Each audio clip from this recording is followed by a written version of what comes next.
Eu queria até me aprofundar um pouco nisso de o que existe hoje que está totalmente errado na sua visão e que, independente de quem ganhar, provavelmente não vai mudar. Uau, pô, é tanta coisa, mas posso começar com um, assim. Primeiro que vem na cabeça, compra de voto. Oi? Compra de voto. A compra de voto, ela é a base da democracia brasileira. Existe compra de voto hoje? Pelo amor de Deus, na verdade, só existe compra de voto. Quanto mais você desce na pirâmide social, mais a compra de voto está presente na vida das pessoas. O Brasil provavelmente é a democracia no mundo que mais tem compra de voto. E você tem a compra de voto, vamos dizer, estrito sensu, que é chega a época da eleição e uma família vai receber uma grana do cabo eleitoral ligado ao político. Então, em geral, o político ele paga aquilo que ele chama de lideranças, ele pega uma grana com caixa 2 e a liderança vai na casa das pessoas. Quantos votos vou trazer aqui? Pô, tem minha família toda, umas 7 pessoas. Vou dar aqui então, R$600, leva a volta a família inteira. Às vezes R$1.000, dependendo da eleição, especialmente eleição de vereador. Isso é a compra de voto estrito sensu. Ela acontece muito em cidade pequena e muito em cidade pobre. Muito. Em geral, em cidade pequena e pobre, cidades, por exemplo, do Nordeste, as pessoas empregadas na prefeitura, elas fazem esse trabalho de cooptação e compra da galera. Beleza, isso é a coisa 1. A coisa número 2 é a compra de voto, aí eu falo mais lato sensu, né, no espírito mais aberto, que ela acontece ao longo dos anos, que funciona assim. Você elege um vereador, eventualmente você vendeu o teu voto pro vereador. Aí furou o pneu da tua Kombi. Aí você vai no vereador, furou o pneu da Kombi, o vereador vai ver o pneu da Kombi pra você. Olha, eu tô de mudança, eu preciso arrumar um carreto. O vereador vai arrumar o carreto. Olha, quebrou o telhado da minha casa, ele vai arrumar o telhado da tua casa.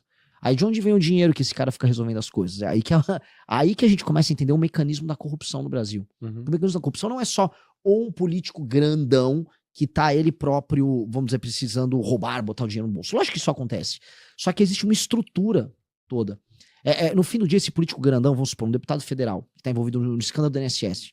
Esse cara, ele tem uns 20 prefeitos ligados a ele no interior, ou 15, o número varia. E esses caras têm outros tantos vereadores. O dinheiro tem que fluir do topo para a base. Então tem que ter uma empreiteira ligada a esse deputado que vai operacionalizar a emenda dele com o prefeito daquela cidade, e um pedaço, a reserva técnica, vai ser separado ali como superfaturamento. E aí você vai pegar isso em cash, e aí você toca com a sua base. Aí chega pro vereador, você tem 200 conto aí para gastar, ou o próprio vereador participa de um contrato com a prefeitura. E aí cada um cria o que eles chamam de estrutura, que é essa estrutura de atendimento aos eleitores nas cidades, que acontece ao longo dos anos, é um processo. Você tá na base do prefeito, ajuda isso. Isto é a base da democracia brasileira. E isso, a não ser que entre alguém, no caso, eu estou propondo isso, que criminalize muito tudo isso, isso vai continuar distorcendo totalmente o sistema político brasileiro. De modo que aquilo que a gente chama de centrão continue mandando na gente para sempre. E de modo a você ter um país em que metade dele é não funcional. Metade do Brasil não funciona, vamos ser sinceros. Metade do Brasil, ele vive do dinheiro extraído de outra metade do Brasil.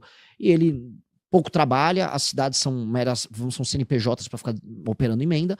E você tem clãs, né, grupos familiares que ficam disputando ali e ganhando dinheiro com esse jogo. É basicamente isso. Isso é um jogo que custa centenas de bilhões por ano. Se a gente olha direitinho o custo, põe no papel, o valor é assustador.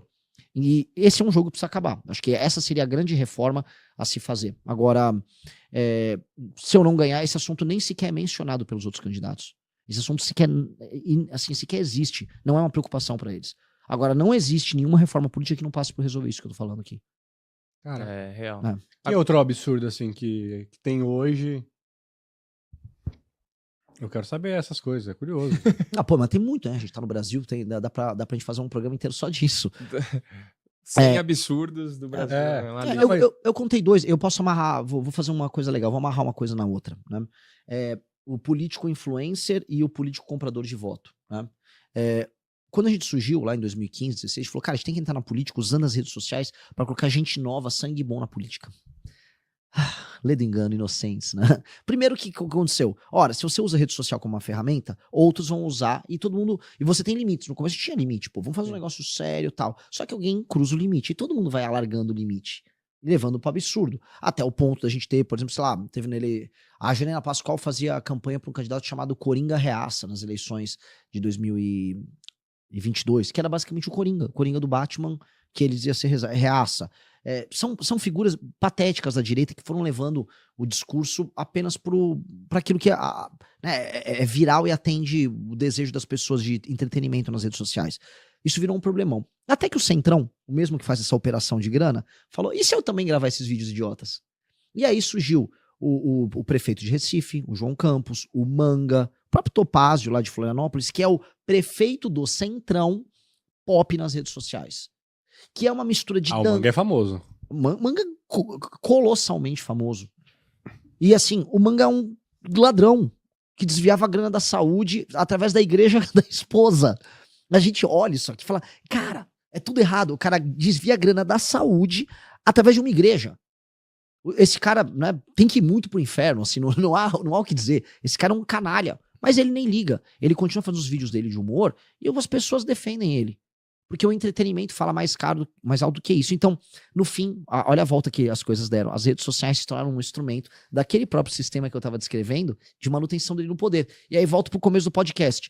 A cena do Flávio Bolsonaro, nem sei se dava pra botar isso na edição, dançando num evento lá no Nordeste. O que ele tá fazendo com isso? Ele tá fazendo Manga. Ele tá fazendo João Campos. Ele tá entendendo, pra eu pegar esse eleitor despolitizado, é dançar, isso é meio boçal. Isso vem com preço. Isso vem com preço.